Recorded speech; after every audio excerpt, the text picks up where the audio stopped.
Why does someone not pray?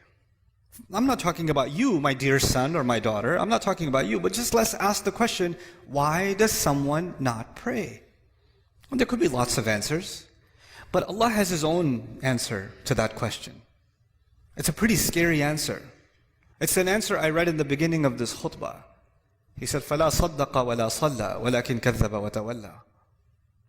He didn't actually accept the truth, and nor did he pray.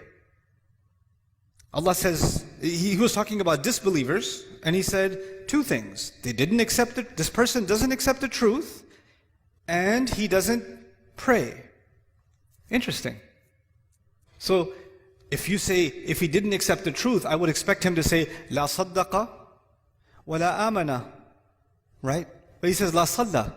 What that means is, something is missing in you accepting the truth about Allah. No, the child says, I believe in Allah, I'm Muslim.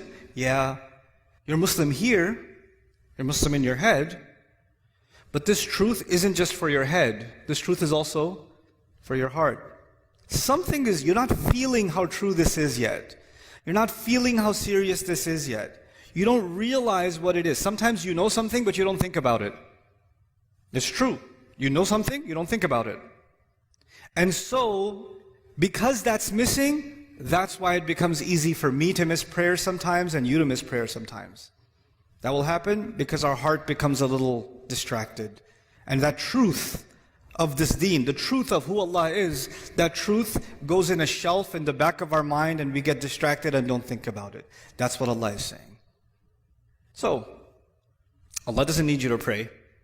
And even if you prayed because I'm telling you to, what are you going to do? I'm praying for, how are you going to make the intention? I'm praying 4 rak'ah because my dad won't get off my case. Allahu Akbar.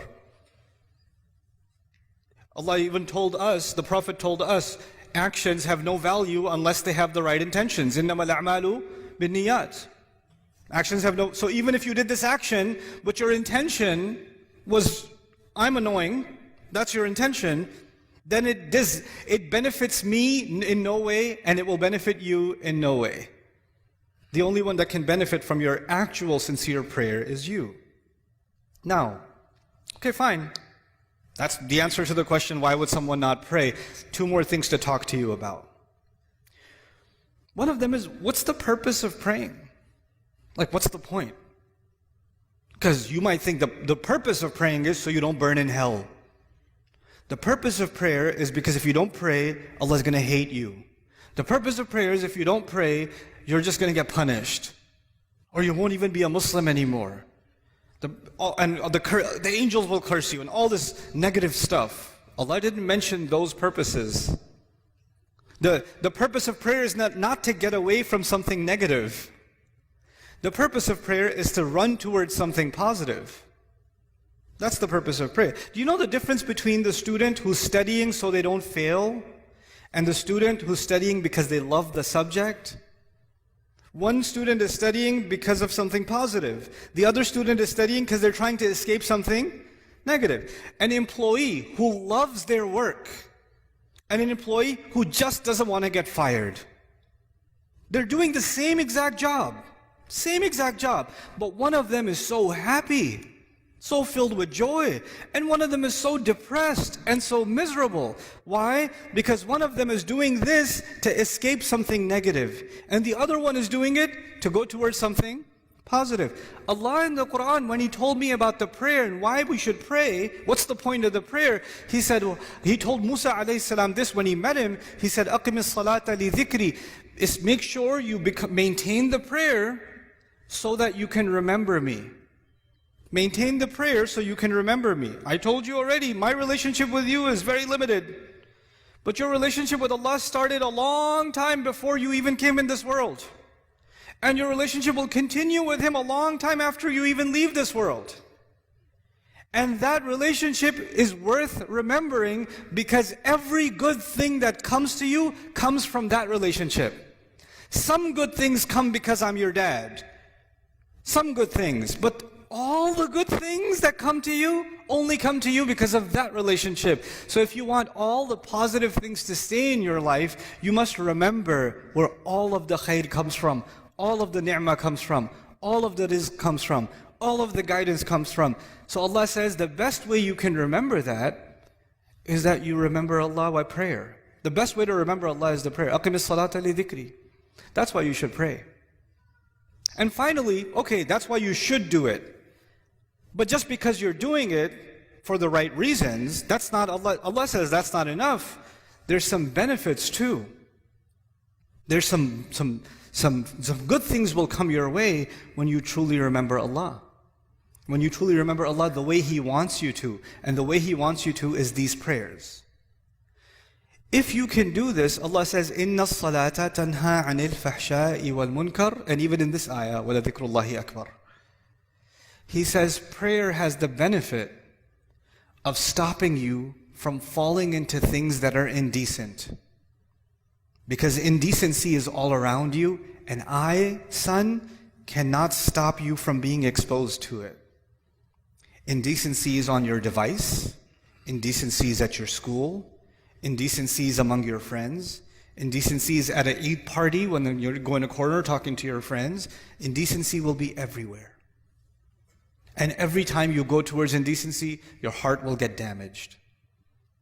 And Allah says, if you can maintain this prayer, it will prevent you from falling into indecency. And once you fall into indecency, then you become, like if you're breathing in pollution, at first you will cough, right? But if you stay long enough, you just get used to it. Well, indecency is like that. When you're taking it long enough, it's not that big of a deal anymore. You don't feel like protecting yourself from it anymore because your immune system has gotten corrupt, right? And then you're ready for even more toxic behavior, even worse things, wal munkar, even worse things that you can do. And this prayer will stop you from going down a negative path in your life. That's why you should pray. Now, these are the reasons you should pray, not because I'm telling you to pray. At the end of this whole journey, the decision is entirely yours.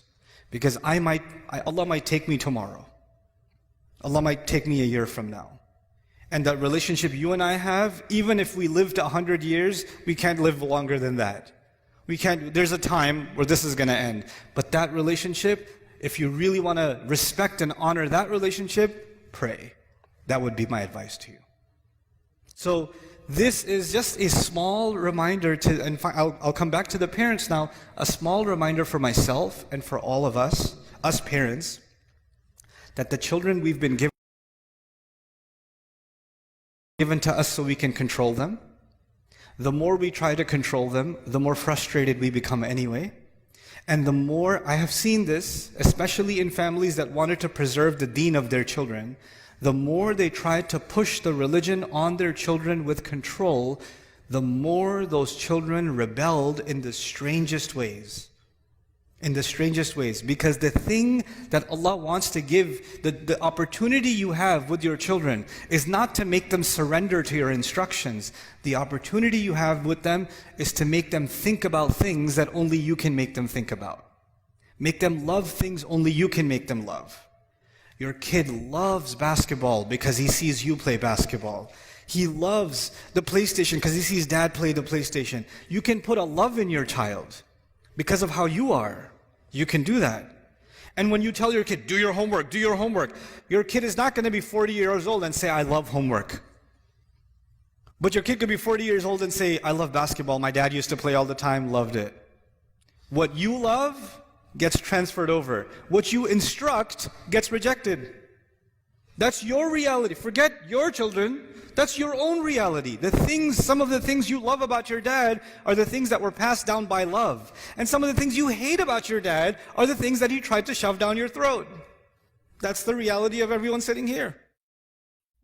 I hope you guys enjoyed that video clip. My team and I have been working tirelessly to try to create as many resources for Muslims to give them first steps in understanding the Quran all the way to the point where they can have a deep, profound understanding of the Quran. We are students of the Quran ourselves, and we want you to be students of the Quran alongside us. Join us for this journey on BayyinahTV.com, where thousands of hours of work have already been put in. And don't be intimidated, it's step by step by step, so you can make learning the Quran a part of your lifestyle. There's lots of stuff available on YouTube, but it's all over the place. If you want an organized approach to studying the Quran beginning to end for yourself, your kids, your family, and even among peers, that would be the way to go. Sign up for BayyinahTV.com.